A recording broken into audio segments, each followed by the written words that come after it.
This is a book walk, which is basically a picture book for children that we display in a public area in different panels. So it's a way of children to have the opportunity to be at a park as well as read a book.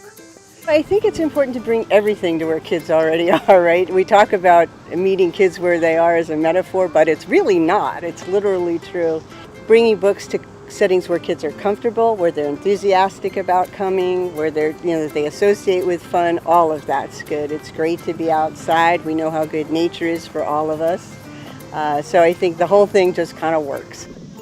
We were fortunate to be able to partner with the park system to create a way to encourage families and particularly our students to both enjoy reading and to be outside. We want them to have that outdoor experience as well. We know that that's really good for our students. We do a lot of education in parks. We do a lot of camps and other things, and we even pivoted online to doing educational things as it relates to our parks. But this adds a different twist. I mean, we have some wayside signs explaining some things from the park or the pond you're seeing, but this kind of opens some other doors in which we can add some new opportunities for families. This is one of 3 parks in which we're doing this in, and I think we're going to explore what other opportunities we have to partner with Department of Education and libraries. In this particular scenario, just bringing that book in a panel that is larger, we know that brings it closer to the kids. So that has been a fun experience. Hopefully, as families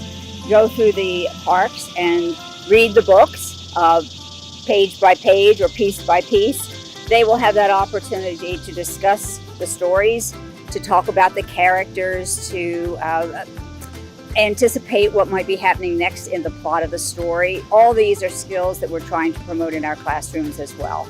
So we want to make this learning fun, but we also would like to encourage and promote in every way we can that idea that our students should be lifelong readers. It was kind of like walking through an art show, and in that way I thought that was kind of neat. Language exposure is such a huge part of healthy brain development, and we're not going to be able to tackle any of our big problems unless we address that healthy brain development for young children.